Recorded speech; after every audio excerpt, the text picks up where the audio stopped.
Hi there and welcome to another episode. Today we're going to be talking about what to do after your website launches. So this is after you've done all the hard work, it's up, it's live. What do you do next and how do you keep it from getting stale? My name is Yasmin Robles with Robles Designs, where we create drill-worthy websites and brands for entrepreneurs who are hell-bent on taking over the world. We do this not just by creating pretty websites, but we put a strategy and a thought process behind them so that they will grow your business, because that is all that we want, correct? If you want a freebie, make sure to go to roblesdesigns.com/checklist, and that's where you can get a downloadable PDF and literally compare it to your website, what your website has, or as you're building out your websites, take a look at it, make sure that you are not missing anything. One of the first things that you should really take care of, and this is mostly for my clients, my folks out there that have WordPress, is to make sure that the permalinks have been changed. So typically, well, first of all, let's cover what a permalink is. So a permalink, you can think of it as a URL or the rest of the URL after your main domain name. So your domain name is the address of your website. It's what people will type into the search bar. So for us, it's roblesdesigns.com. And the permalink would be slash and then everything else. So it could be a page, it could be a blog post. Typically, Squarespace and Shopify will mostly take care of these, but WordPress will just naturally have it as a slash, possibly a question mark, and then the ID name or ID number of the page or blog post. That is not readable. That's not easy to remember. So if I said go to roblesdesigns.com/ question mark 1 2 3 4 5 6 7, it's going to be very difficult to remember.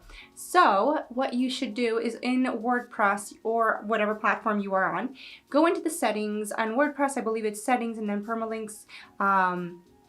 You can find it within there, but all you have to do is switch to permalinks, and you will switch it to I think WordPress calls it post name, but basically it's the easier to read version. So instead of roblesdesigns.com/ ID 123, it's going to say slash and then the name of the blog post. So how-to-create-a-website. So that is basically what a permalink is. Why should you change this? Because A, it's just easier for the user. If I said go to roblesdesigns.com/checklist, you know, unless I said it so fast that you can't write it down, you know where to go.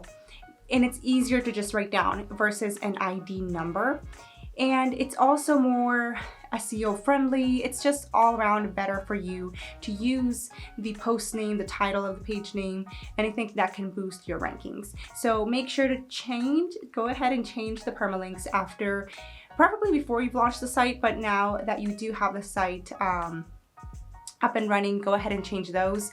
You might or might not have to do a 301 redirect, and if you have questions on that, you can leave a comment wherever you are watching, but just make sure that your permalinks are not funky looking. The next thing for you to think about is analytics and the tools you will use to measure. So ideally, again, this is going to be installed before you even launch the site, but if you've launched it and you don't have any analytics yet, make sure you add them in. Now, Google Search Console and Google Analytics are free, they're great, and they actually go more in depth than some of the other ones that I've seen around. So for example, if you have a Squarespace site, you'll want to install these anyway, because Squarespace, although they give you very basic, great analytics, it's hard to go in deep and to dive into, see really details that you might need to fill in the gaps in your marketing plan. Now, the EU and Google are not as happy with each other last time I heard. Basically, Google likes to track people and the EU doesn't feel like that should be appropriate for their people. So the US doesn't care. So it's iffy on whether you're going to be selling to the EU. If that is your primary target market, I would say check in with a lawyer and try to find, there are a couple of companies out there that are, although they are paid, they can help you track people but not be overstepping certain bounds. You'll want to check at least, I would say, if you're not really pushing hard on your website, at least quarterly, check your analytics. If you are actually fully blogging and thinking about all of these marketing strategies and how they're performing, I would say weekly is a good one. I run reports monthly for clients, but I'm in the site and checking the site weekly and checking the numbers and just kind of getting an idea of how things are going up and down. But honestly, if you are doing ads, if you're pushing big on social media, you'll want to make sure you're checking those analytics and seeing if it's actually working. You want to know if you were spending 10 hours a day I don't think you should. Okay, don't spend 10 hours a day on Instagram. But if you are, you want to make sure that your energy is going in a positive direction, right? You don't want to make sure, don't want your traffic to be stagnant. Ensure that backups are actually happening on your website. Depending on where you got it done, let's say you got a hosting company and you built your website on WordPress, you can do a couple of different things. Your hosting company might have an auto backup. Now they might only do it once a week. They might do it once a day. You gotta check in on that setup and see if it is frequent enough for you. So if you're blogging every single day, I would hate to lose 30 days worth of data or a blog post because it only backs up every 30 days. So double check the frequency of that. I would say if you can swing it, do once a day kind of backups. If you already have that set up, the next backup that you could do is a monthly or even quarterly backup of your website. You can do this manually, so you can download it and put it on the cloud somewhere, or you can get a plugin on your website and have this additional backup. The reason why is that you just want this safety fail, or you want this extra backup in case something does happen where your hosting company goes down or something happens, and you want at least a quarterly backup of backups to be available to you so you can bring your site up. The next thing that you can do is just take screenshots. So as soon as the pages are live, take a few screenshots in order to understand where everything goes in case for some horrible reason it needs to be rebuilt. You know where everything is going to go, and it's a lot easier to rebuild that way. If you are on a platform like Squarespace or Shopify that doesn't really necessarily have a backup or a method to backup, they do, but not necessarily the way a WordPress site does, you can do a couple of things. So for Squarespace sites, I typically will just make a copy of my site, and although it's not set up live, it's still a copy on there in case for some reason the main site is something happens to it. I've never had anything happen to a Squarespace site before, so I've just had it there and then I delete it and do another one. I typically do that about once a quarter, maybe every like 2 times a year. The next thing that you can do is keep a backup of all the images, all the graphics, and all the text on your site. So this is why when I have clients, I love it when we can use a Google Doc or something to just keep all the text, all the copy of the website on that document, so that in case something does happen, we can refer to that document for the copy and it does not have to be rewritten. If you have screenshots of the page, that might not necessarily support with not having the copy, because you can't just copy and paste it. You have to, it's actually a screenshot. It's not, you'd have to retype it. The next thing that you can think about, or actually should do once your site is completed, is to submit your sitemap over to all of the different platforms for search. So for me, I like going first to Google Search Console. If you only do that one, then congratulations, you're a step ahead of the game. But basically, you need that Search Console account. You go in there and you submit where your sitemap is located. Depending on your particular platform is where you're going to find the sitemap. So for example, I like to use Yoast SEO, and that creates a sitemap for my WordPress sites. For Squarespace, they auto-create one where I forget the URL, but it's a particular URL, and it's the same on all of the Squarespace sites. Not the same URL, but it's like your domain name / and then a little sitemap URL there. And then you just take that, copy and paste it, and submit it.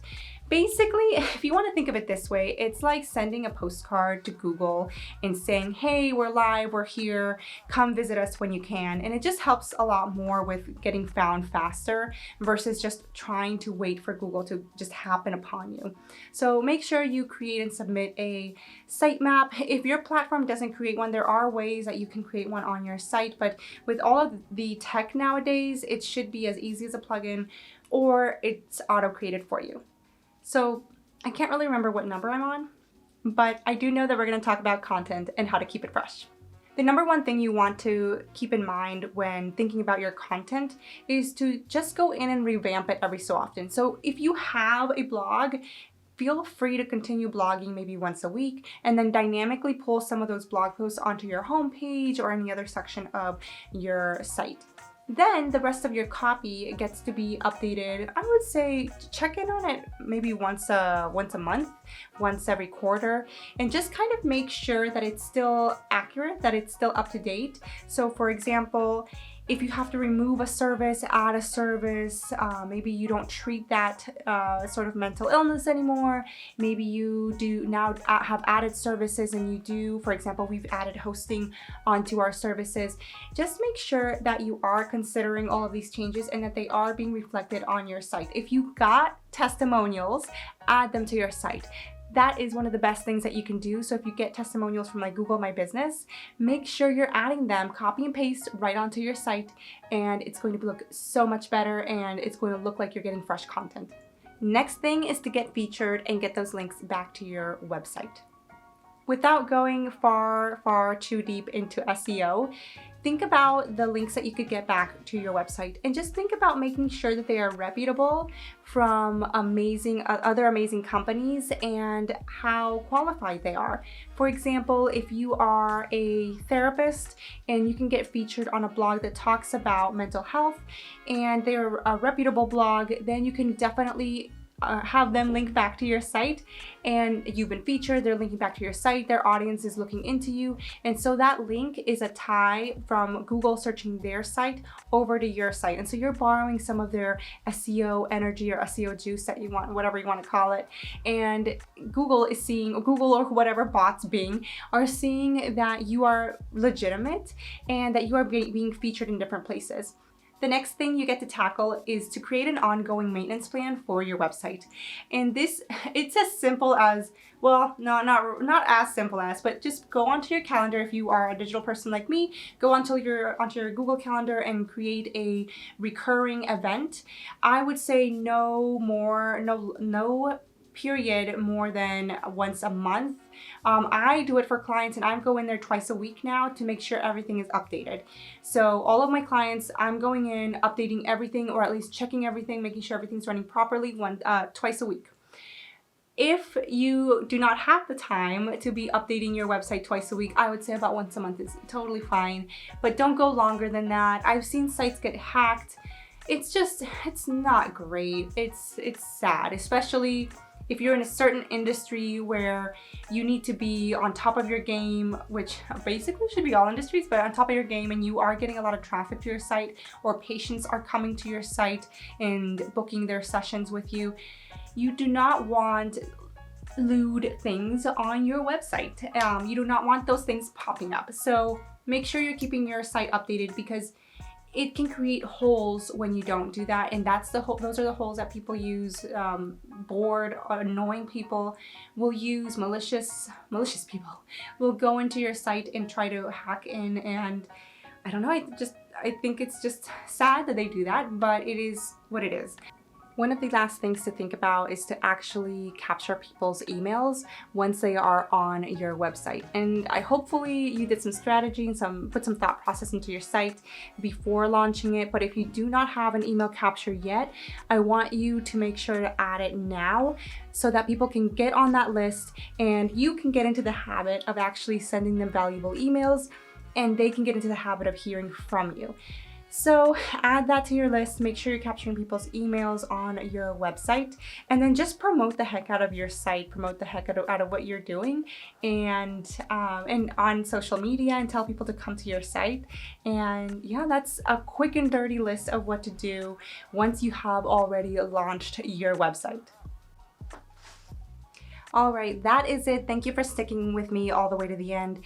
Make sure to leave any questions or anything that I didn't cover or covered too quickly. Make sure to put them in the comments, and I would love to hear from you.